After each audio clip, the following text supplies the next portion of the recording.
গতকালই বেলেঘাটায় তৃণমূল নেতা রাজু নস্করের বেআইনি নির্মাণে ভাঙা হচ্ছিল, আর তৃণমূল নেতা রাজু নস্করের ঘনিষ্ঠ আজকে চড় খেলেন। রাজু নস্করের ঘনিষ্ঠ যে তোলাবাজিতে অভিযুক্ত, মানুষ একেবারে বিরক্ত হয়ে গেছেন। মানুষ এতদিন সহ্য করেছেন, কিন্তু এখন পালা বদলের পর একেবারে যারা ঘনিষ্ঠ কাউন্সিলর ঘনিষ্ঠ তাদের যাদের বিরুদ্ধে দুর্নীতির ভুরি ভুরি অভিযোগ, একেবারে চড় চাপাটি খাচ্ছেন, তারা মারধর খাচ্ছেন। স্থানীয়রা, সাধারণ মানুষ যারা এতদিন মুখ খুলতে পারেননি, তারা এখন প্রতিবাদ জানাচ্ছেন। তাদের জনরোষ একেবারে সামনে করছেন যে সমস্ত নেতারা তাদেরকে ধরে এই ধরনের ট্রিটমেন্ট।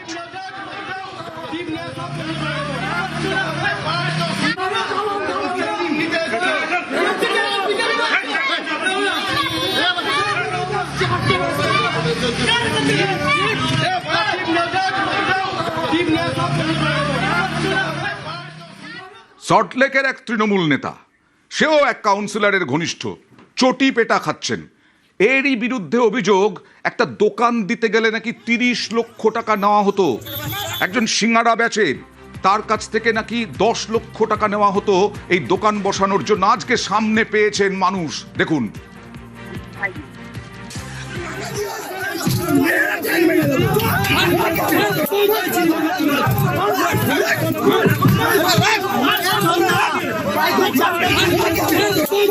চারিদিক থেকে মার, যে যেমন যেমন পারছেন সুযোগ বুঝে মেরে যাচ্ছেন। কথা বলবো প্রতিনিধি অনুপের সঙ্গে। অনুপ, কতটা বিরক্ত ছিলেন সাধারণ মানুষ, কতটা ভয়ঙ্কর তোলাবাজ ছিলেন এই ভদ্রলোক? কার ঘনিষ্ঠ, কি এর নাম? এই তৃণমূল নেতা যার বিরুদ্ধে অভিযোগ, তোলাবাজি অভিযোগ নতুন নয়, তিনি তার বিরুদ্ধে অভিযোগ হচ্ছে, তাকে আজকে যখন রাস্তায় দেখতে পায়, তাকে কিন্তু রাস্তায় ফেলে বেধড়ক মারধর করা হয়, জুতো দিয়ে মারধর করা হয়। এমনটাই ছবি সল্টলেক সিএ মার্কেট, সেখানে স্পষ্ট লক্ষ্য দেখা গেল। এবং সিএ মার্কেটে আগে দেখা গেল টাকা তোলার অভিযোগ, শুধু দোকান বসানোর নাম করে লক্ষাধিক টাকা তোলার অভিযোগ ছিল। এবং এই যে গোটা ঘটনা, পরবর্তী ক্ষেত্রে যিনি বিধাননগর বিধানসভা কেন্দ্রের নতুন বিধায়ক, বিজেপি বিধায়ক শারদ মুখোপাধ্যায়, তিনিও সিএ মার্কেট পরিদর্শনে যান। পরিদর্শনে গিয়ে বিধায়কের সামনে ব্যবসায়ীদের অভিযোগ, স্থানীয় এক নেতা অর্থাৎ চন্দন ভট্টাচার্য দোকান বসানোর নাম করে তাদের কাছে লক্ষাধিক টাকা দিত। পরে সেই তৃণমূল নেতাকে যখন বিধায়ক এসে তলব করে, তিনি কিন্তু অস্বীকার করেছিলেন। পরবর্তী ক্ষেত্রে দেখা যায় ক্ষিপ্ত হয়ে ব্যবসায়ীরা, এলাকার বাসিন্দারা, তারা কিন্তু রাস্তায় ফেলে বেধড়ক মারধর করে। এবং এই যে তৃণমূল নেতা চন্দন ভট্টাচার্য, তার বিরুদ্ধে কিন্তু অভিযোগ নতুন নয়। এর আগেও একাধিক তোলা থেকে শুরু করে একাধিক ব্যক্তিকে মারধরের এই ঘটনা ঘটিয়েছিল। কিন্তু আজকে দেখা যায় যখন এই ঘটনাটা তখন রাস্তায় ফেলে ব্যবসায়ীরা তাকে বেধড়ক মারধর করলো, এবং পরবর্তী ক্ষেত্রে বিধাননগর উত্তর থানার পুলিশ তাকে আটক করলো। বেশ, দেখা যাক আর কার কার ভাগ্যে এরকম জুটছে।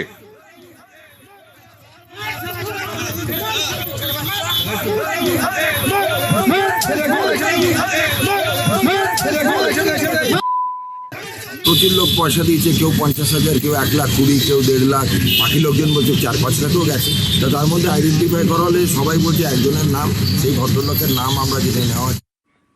আর এবার সরসুনার ছবি দেখাবো। সরসুনায় চোর চোর স্লোগান, গ্রেফতার করে নিয়ে যাওয়া হচ্ছে তৃণমূল কাউন্সিলর ঘনিষ্ঠ, তাকেও মার। দেখুন, পাংশুটে হয়ে গেছে একেবারে মুখ। সাধারণ মানুষ, জনরোষ একেবারে পড়ছে, ঢেউয়ের মতো আছড়ে পড়ছে। যে যেমন পারছেন মারার চেষ্টা করছেন, ঠেকানোর চেষ্টা করছে পুলিশ। তোলাবাজি, হুমকির অভিযোগে ধৃত এই সরসুনায় তৃণমূল কাউন্সিলর ঘনিষ্ঠ।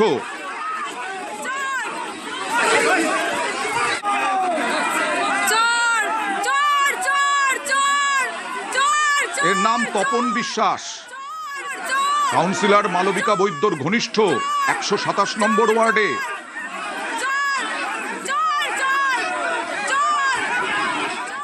এবার দেখুন,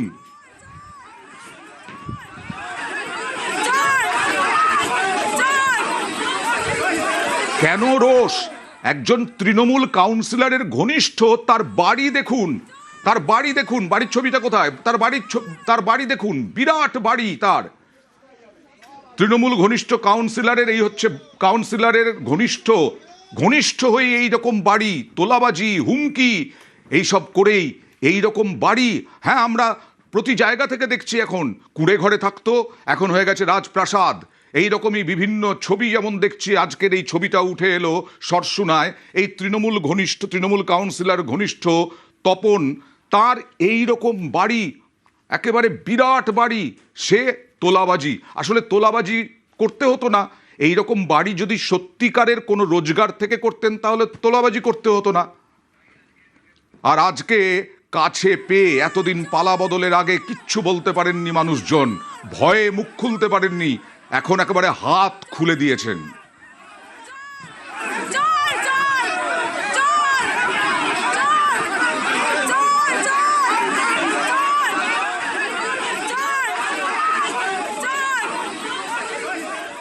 ত্রিপলের পর ত্রিপল, বাদুড়িয়ায় পুরো চেয়ারম্যানের বাড়ি এবং বাগান বাড়ি এবং অফিস থেকে, পুরো চেয়ারম্যানের অফিস থেকে হাজার হাজার ত্রাণ সামগ্রী কি করে এলো? প্রচুর ত্রাণ সামগ্রী মজুদ। গ্রামবাসীদের বিক্ষোভের পরেই লাপাতা পুরো চেয়ারম্যান।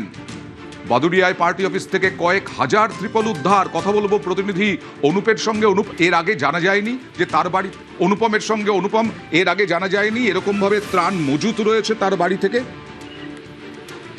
দেখো অনন্দা, এই যে বাদুড়িয়া পৌরসভার যে চেয়ারম্যান, তৃণমূলের চেয়ারম্যান দীপঙ্কর ভট্টাচার্য, তার বাড়ি এবং তার নিজস্ব যে পার্টি অফিস বাদুড়িয়ার পুরা এলাকায়, সেখানে গতকাল রাতে সেই তার যে পার্টি অফিসে সেখান থেকে ত্রিপল এবং বেশ কিছু যেগুলো কোদালের বাট হয় কাঠের, যা দিয়ে মারধর করা যায়, এরকম বেশ কিছু কোদালের বাট, সেইগুলো ভ্যানে করে রাতের অন্ধকারে নিয়ে চলে যাচ্ছিল এবং সেখানে দীপঙ্কর এবং দীপঙ্করের লোকজন উপস্থিত ছিল। কিন্তু এলাকার মানুষ দেখতে পেয়ে সঙ্গে সঙ্গে থানায় খবর দেয় এবং পুলিশ আসার সঙ্গে সঙ্গে দীপঙ্কর এবং দীপঙ্করের যেসব সহকর্মীরা ছিল তারা সেখান থেকে ঘটনাস্থল থেকে পালায় এবং সেখানে পুলিশ দেখতে পায় যে সেই যে পার্টি অফিসের আশেপাশে প্রচুর নথি, কাগজপত্র, নথি, ব্যাংকের বইয়ের জেরক্স, নথিপত্র বিভিন্ন তার মানে তো অনুপম, ডালমে কুচ কালা তো হ্যাঁ, না হলে চেয়ারম্যান লাপাতা হয়ে গেলেন কেন, কিভাবে? অবশ্যই অনন্দা, তার কারণ ডালমে কুচ কালা, এটা তো অবশ্যই তার কারণ। একটা পার্টি অফিসের মধ্যে সরকারি ত্রিপল, হাজার হাজার ত্রিপল কেন থাকবে একটা পার্টি অফিসের মধ্যে, আর সেটা রাতের অন্ধকারেই বা কেন চলছে? পুলিশ চালাচ্ছে পুলিশ।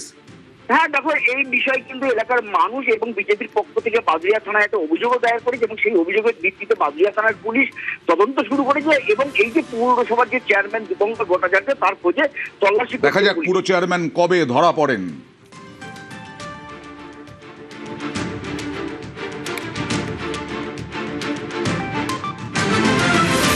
টিএমসির পার্টি অফিস, সেই পার্টি অফিসে প্রায় 3 থেকে 4 হাজার ত্রিপল, সরকারি ত্রিপল মজুত করা ছিল। বিজেপির পার্টি যদি হেরে যায় তাদেরকে মারধর করার জন্য লাঠিও ওখানে প্রস্তুত করা ছিল। কিছু ত্রিপল রাত্রের অন্ধকারে ওরা ছড়াচ্ছিল এবং আমরা জানতে পেরে ওখান থেকে আমাদের কিছু কার্যকর্তা আমাদেরকে ফোন করে, এখান থেকে লোক যায়, থানার অফিসাররা গিয়ে কিছু ত্রিপল এবং সেই লাঠিগুলো উদ্ধার করে। পুরো সরকারি নথিকে পোড়ানো হয়েছে পার্টি অফিসের সামনে। আমরা চাই যারা দোষী তাদের বিরুদ্ধে কঠোরতম যেন শাস্তি হয়। ওটা মূলত টিএমসির পার্টি অফিস এবং একটা গোডাউন, যেটা অবৈধভাবে গায়ের জোরে পুকুর ভরাট করে এটা করা হয়েছে। সেই গোডাউন থেকে রাতের অন্ধকারে সরকারি ত্রিপল আরও নানান রকম জিনিসপত্র ভ্যানে করে করে বইছে। আমরা প্রশাসনকে জানাই, প্রশাসন সেগুলো তদন্ত করে। অজয় চক্রবর্তীর বাড়ি থেকে এই ত্রিপলগুলো বের করে আনে, কয়েক হাজার ত্রিপল এবং সরকারি নথি, কিছু কাগজপত্র পুড়িয়ে দেওয়ার একটা চেষ্টা করেছে ওরা।